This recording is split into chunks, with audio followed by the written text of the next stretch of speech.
Estamos de volta, agora na sala de aula com a doutora Camila.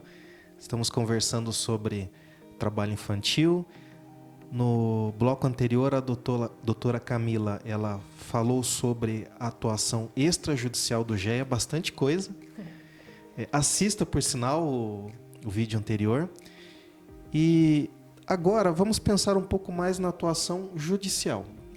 E quando a gente fala em atuação judicial, a primeira questão é: qual a competência dos juizados? O Tribunal TRT da 15ª normatizou internamente essa competência, tinha autorização no regimento interno para fazer não só a criação do GEA, como também a definição da competência.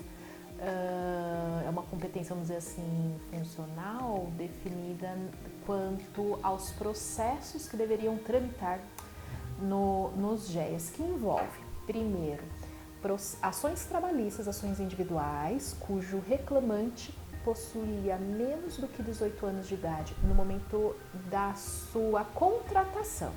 Isso independe da idade que ele possui no momento do ajuizamento da ação. Essa diferença é importante porque não corre prestação trabalhista, né? Sim. Em relação a quem tem menos de 18 anos de idade, normalmente essas ações elas são ajuizadas por quem tem mais do que 18 anos, 19, 20 anos. E se o contrato estiver em curso, então, até 5 anos depois, tem alguém entrando com a ação pedindo, inclusive, direitos trabalhistas do período anterior. Mesmo se for uma ação postulando apenas reconhecimento de vínculo de emprego, para uma pessoa, por exemplo, que hoje tem 70 anos de idade, tentou aposentar e não conseguiu, mas quer o reconhecimento do vínculo do período que ele trabalhou ou iniciou a prestação de serviço antes dos 18 anos de idade, isso também é competência do GEA. Tá? Então, é a idade no momento da contratação, essa é a primeira competência. A segunda são todas as ações civis públicas que envolvem proteção a direitos da criança, direitos do adolescente, proteção até os 18 anos de idade, e inclusive aprendizagem profissional. Uma atuação forte dos GEAs é em relação à convocação das empresas, antes de existir processo, em conjunto com o Ministério Público, para a realização da participação das audiências públicas de aprendizagem, que é informar, olha, sabemos que não está cumprindo a lei, o Ministério Público pretende entrar com a ação, mas se quiser cumprir preventivamente, não sofre ação judicial. Se não cumprir, o Ministério Público vai entrar com as ações e vai cair no GEA. No juizado, existe um juizado especializado nessa atuação. E um terceiro ponto da competência, definido expressamente lá na normativa do tribunal, e essa quase ninguém conhece, que é os pedidos de autorização, não só para o trabalho infantil, ressalvada a questão do trabalho artístico, pela decisão do Supremo, mas a autorização para fiscalização em domicílio. Então, porque uma das piores formas de trabalho infantil é exatamente a questão do trabalho doméstico, Não é a única, mas é uma delas, é essa. E nem todo órgão que promove a fiscalização tem autorização para entrar em domicílio pela proteção constitucional. Então, é possível pedir fazer esse pedido para o juizado, é claro que precisa vir com a prova da necessidade, do indício de que realmente esse trabalho existe, não sair pedindo autorização para entrar na casa de todo mundo para verificar trabalho infantil, averiguar preventivamente. Então, essa competência também seria do GEA. O tribunal possui um segundo normativo que estabelece o passo a passo do procedimento a ser observado nessas ações dessa competência. Então, por exemplo, você é juiz lá em Mogi, certo? O trabalhador vai entrar com a sua ação individual, vai fazer uso do PJE, que é a forma atual, de ajuizamento de ações na Justiça do Trabalho. O PJE ele vai distribuir pela competência para varas suas, se ele trabalhou lá, ou, por exemplo, numa cidade de Campinas, que são 12 varas, ele distribui aleatoriamente para qualquer uma das varas, conforme a competência prevista na CLT, e o juiz dessa vara, segundo o normativo, tem que fazer o encaminhamento para o GEA. Infelizmente, o PJE ainda não faz esse encaminhamento diretamente, o que, por enquanto, um trabalho do juiz do GEA tem sido conscientizar os profissionais da área jurídica a fazer uma pequena seleção de tramitação preferencial por trabalho infantil no momento de cadastrar o PJE. Se fizer isso, o PJE filtra para uma triagem inicial em separada, que é de trabalho infantil, então facilitaria, agilizaria, né? Mas a maioria não faz esse cadastro ainda, não faz essa seleção. Então, no normativo estabelece não só a competência, mas o procedimento, que é qualquer que seja a vara que receba, identificando que o reclamante tinha menos de 18 anos de idade no momento do ajuizamento da ação, ou se trata de ação civil pública, ou se trata de pedidos de autorização de trabalho ou fiscalização de trabalho infantil, faça o encaminhamento para o juiz do juizado. No mundo ideal, o juiz do juizado faria todas as audiências da sua circunscrição nesses processos. Então, por exemplo, eu digo no mundo ideal, porque como eu mencionei no bloco anterior, existem juízes de GEA que atuam em um único município, a jurisdição do seu GEA é um único município, então é fácil você fazer todas as audiências e reunir. E tem várias que juizados que possuem a circunscrição toda sobre sua jurisdição de GEA. Então, por exemplo, Campinas, são 79 municípios. Então, o juiz do GEA, ele não atua com exclusividade, ele acumula um auxílio fixo ou uma titularidade. Então, uma vara inteira ou 50% de uma vara trabalhista também é de sua responsabilidade. Então, a parte judicial do GEA vem a crescer. Então, a portaria ela determina que o processo seja encaminhado para o GEA, que fará todos os despachos, proferirá todas as decisões, alinhado com o Programa Nacional e com as atividades que tem promovido na região de conscientização da rede, esse trabalho de conscientização e a questão da proteção, o foco que tem sido delineado, mas permite, eu acredito até que pensando nessa diferença de quantidade de municípios de jurisdição, permite a delegação da audiência, o que acaba sendo utilizado pelos GEAs que têm uma jurisdição maior. Então, devolve-se o processo para a vara de origem, depois do saneamento de cadastro, inserção do cadastro de tramitação preferencial, o cadastro correto dos assuntos, porque, embora o PJE não gere estatística, existe um sistema do tribunal que consegue fazer alguns levantamentos de dados cruzando informações. Então, a gente insere, se não tiver cadastrado trabalho infantil ou aprendizagem profissional, a gente regulariza esse cadastro, insere o MPT como custos legis, porque pelo normativo do tribunal, o Ministério Público do Trabalho precisa obrigatoriamente ser intimado. Essa é a determinação do tribunal e, é claro, preservando em relação ao Ministério Público a liberdade dele, a autonomia da lei específica e da Constituição sobre entender ser caso de atuação ou não, mas a intimação precisa acontecer. Então, esse saneamento completo é feito no GEA. Por exemplo, comparando por Campinas, se você me permite, que é um dos que tem maior jurisdição, aqui a gente marca a perícia, a gente não devolve para a vara. Eu já tenho já fiz contato com os peritos que atuavam em Campinas para que façam as perícias nos processos do GEA também na região, então eu os nomeio.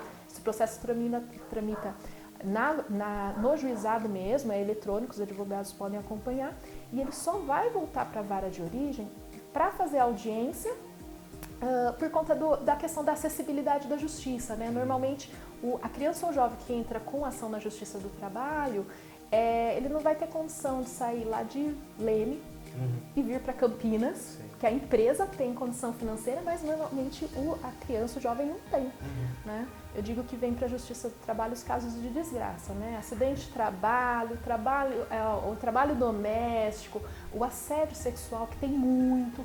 Então, os piores casos, ou os casos de óbito, né? Então, os piores casos vêm para o GEA, né? Então, já é um pessoal que está numa situação bem complicada. Então, a gente acaba devolvendo para instruir e volta para proferir sentença, né? E aí, o ideal seria que as varas do trabalho fizessem uma triagem antes de inserir na própria pauta de audiência, né? Porque às vezes os colegas até entram em contato dizendo, e agora, eu instruo, não instruo, né? E porque cumprindo o normativo do tribunal teria que vir antes para fazer o saneamento e às vezes até a gente acaba marcando no GEA audiência de cidades limítrofes, né? Não tem muita razão de devolver para uma cidade vizinha aqui em Campinas, que o acesso é por uma rua, avenida, né? sendo que às vezes é mais perto, né? Não é distante, não tem a violação da proteção de acesso à justiça no caso, né? Mas a gente tem que observar o normativo. Aí você vai me perguntar, tem uma importância mandar o processo pro GE? Eu vou fazer lá em Mogi, né? Já tô lá, tá todo mundo ali, beleza? Vou sentenciar e etc.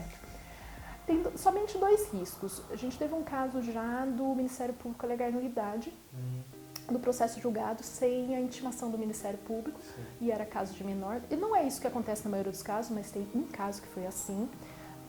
Então, aquela tramitação, aquela parte burocrática da tramitação é importante. Mas eu acho que mais do que isso, como o GEA não tem uma atuação só judicial, mas uma extrajudicial, os processos, e o PJI não gera estatística, né, na estatística da corregedoria, do tribunal, não tem uma delimitação de assuntos e temáticas que são provenientes dos trabalhos dos processos de GEA. Uma atuação do GEA é conseguir mapear o trabalho infantil na localidade que atua. E tem 2 formas de fazer isso: extrajudicial, com a rede de proteção, que possui verba para contratar uma empresa para fazer busca ativa, que é uma atividade demorada, complicada, e se não fizer no território completo do município, é uma busca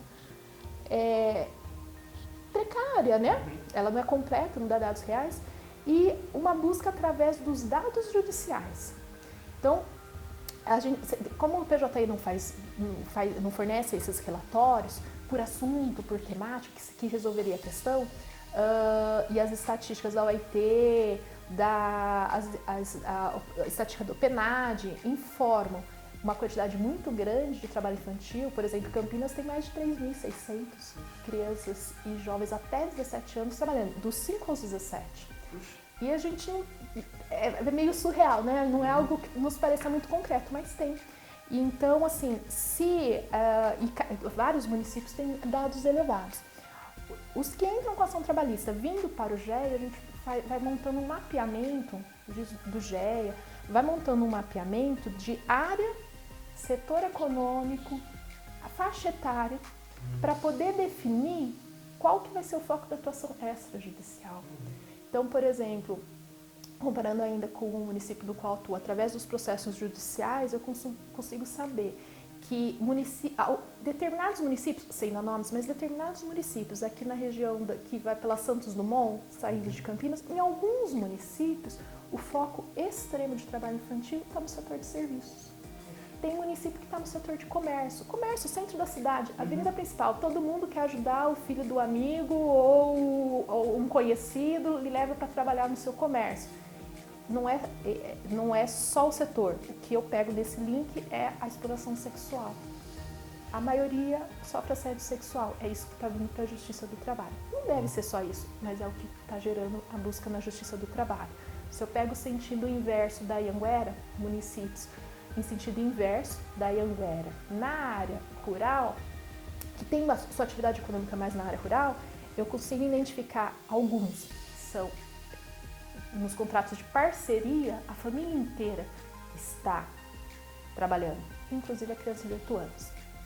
A criança de 8 anos de graça, o de 10 anos de graça, de 16 anos recebendo meio salário mínimo. Recebendo o processo, eu consigo mapear. Se eu receber dos 3 jovens, se eu receber só de um, eu não consigo mapear esse tratamento diferenciado. Se eu receber um processo encaminhado da vara de origem, isso é um dado isolado. Se eu receber todos, eu consigo verificar que é uma situação, qual é o segmento e qual é o município que isso acontece. Então, por exemplo, municípios da região metropolitana que tem mais industrialização, a maior parte dos processos, eles envolvem violação de direitos trabalhistas, vamos dizer assim, comuns, ou que também se encontra violação nos processos de trabalhadores adultos, e identifico violações de direitos em relação a contrato de aprendizagem. Tipo, acredita-se que a aprendiz, menina, que engravide pode ser demitida. Dispensada. Sem justa causa, tem direito à estabilidade. Engravidou, contou, foi dispensada. Né? Então, centralizando, tendo esse dado numa próxima audiência pública, em que são convocados os entregadores da região, esse ponto é abordado.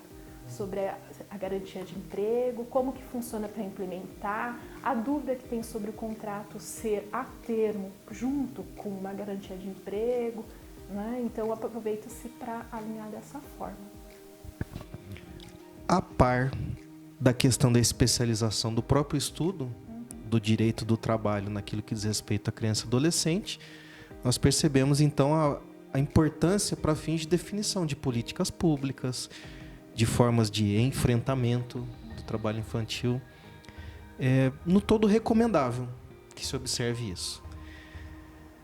Muito bom, doutora Camila, gostei bastante desse nosso bate-papo. Para nós encerrarmos, mensagem que queira transmitir para quem nos assiste? Eu que agradeço muito a oportunidade, Maurício, sua, da Smart, da associação, para expor isso aos colegas e aos ouvintes. Eu acho que a atuação do GEA, ela tem um grau de importância por conta de todo o contexto, não só na parte judicial, mas também de proteção extrajudicial. E o interessante é que essa atuação extrajudicial é quem gera dados estatísticos, não é visível, não gera números, mas é a de maior importância para a finalidade principal do programa, que é a proteção da criança e adolescente. Então, assim, se eu puder deixar uma mensagem para os colegas que puderem orientar suas equipes, suas secretarias para enviar, né, o processo para os juizados da jurisdição, né, específico, da circunscrição específica, é muito importante porque vai estar tendo uma pequena participação num bem maior que vai ser gerado. Né? Ninguém é obrigado a encaminhar, mas encaminhando vai estar permitindo que a gente desenvolva esse trabalho, esse projeto como um todo. E se alguém tiver dúvida de como proceder ou o que eu faço no meio da audiência, percebi que o reclamante aqui tem menos de 18 anos, fica à vontade de ligar, pode ligar no meu celular ou ligar na primeira vara do trabalho de Campinas, a gente resolve ali na hora, ou termina de colher a prova e volta, encaminha para os juizados, ou entra em contato. Se tiver dúvida da competência, que isso é uma questão que sempre gera dúvida, né? Já é maior de 18, mando, não mando, fique à vontade de entrar em contato e fica desde já meu agradecimento a todos que fizerem os encaminhamentos, que quiserem inclusive participar, né, das atividades extrajudiciais, né, que tem outras, né, os fóruns permanentes de erradicação, o trabalho infantil junto com a equipe de rede, ou das audiências públicas de aprendizagem, que envolvem as empresas também, e agradeço muito o convite, estou à disposição. E contem com a Matra 15. Obrigada. Não só o GE de Campinas, mas todos os GEs da 15ª região. Obrigado pela sua participação, continue nos acompanhando. Até a próxima. Se você gostou, curta nossas páginas nas redes sociais e compartilhe nossos vídeos. Aproveite o conteúdo disponível.